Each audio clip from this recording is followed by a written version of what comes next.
गूंज एक जवाब। मुंबई एयरपोर्ट के कैफ़े हाउस में दिल्ली जा रहे मल्टीनेशनल कंपनी के सीईओ मिस्टर कपूर और प्रोडक्ट मैनेजर नेहा फ्लाइट के इंतज़ार के दौरान काफ़ी पीते हुए, यार नेहा, बहुत दिनों से तुमसे कुछ कहना चाह रहा हूँ लेकिन हिम्मत नहीं जुटा पा रहा। अरे क्या हुआ सर, बोलिए ना, आप और हम तो अच्छे दोस्त हैं, फिर हिचकिचाहट क्यों? हाँ वो तो है, पर पता नहीं तुम कैसे रिएक्ट करोगी। अरे सर बेहिचक कहिए।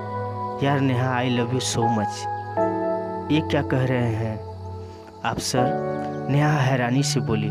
अच्छा खासा परिवार है आपका, एक बड़ा बेटा है, आपने ऐसा सोच भी कैसे लिया? मैं एक शहीद फौजी की पत्नी हूँ और मेरी एक 12 साल की बेटी भी है, और आप मुझसे इस तरह शर्म नहीं आनी चाहिए आपको, मुझे यह सब कहते हुए। कौन से ज़माने में जी रही हो यार तुम? ये लिव इन रिलेशनशिप का युग है। मेरी भी कुछ आंतरिक इच्छाएं हैं जो मेरी बीवी पूरा नहीं कर पाती, और तुम भी तो अकेली ही हो। क्यों अपनी ढलती जवानी के अनमोल दिनों को बर्बाद करने पर तुली हो? क्या तुम्हें कभी किसी मर्द की... बस सर, अब इसके आगे कुछ ना कहिएगा। बीच में बात काटते हुए नेहा बोली, आपको मैंने एक अच्छा दोस्त माना था, इस वजह से अपनी लाइफ की जुड़ी बातें आपके साथ शेयर की, लेकिन आप भी उन लोगों में से ही निकले जो गुड़ को देखते ही मक्खी की तरह भिनभिनाने लगते हैं।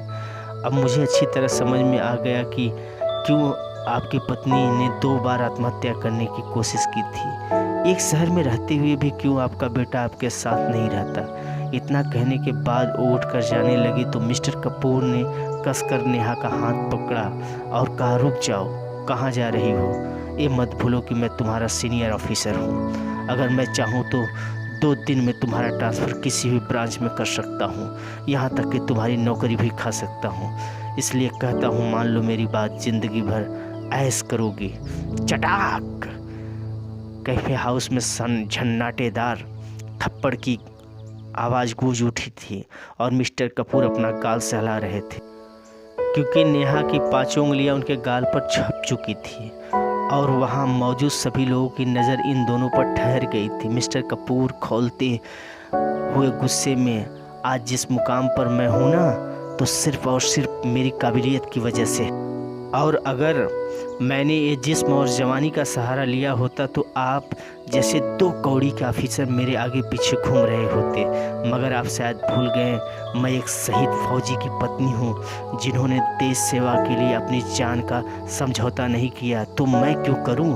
और हाँ, याद रखना, औरत कमज़ोर और खेलने की चीज़ नहीं जो पैसों के दम पर सोच बना रखी है। भूल जाओ और आगे किसी लड़की और औरत पर गंदी नज़र रखने की पहले इस थप्पड़ की गूंज याद कर लेना, समझे? कहकर अपनी फ़्लाइट की ओर बढ़ गई। कहानी पसंद आए दोस्तों, please like, subscribe, share, comment जरूर करिएगा। अलविदा दोस्तों।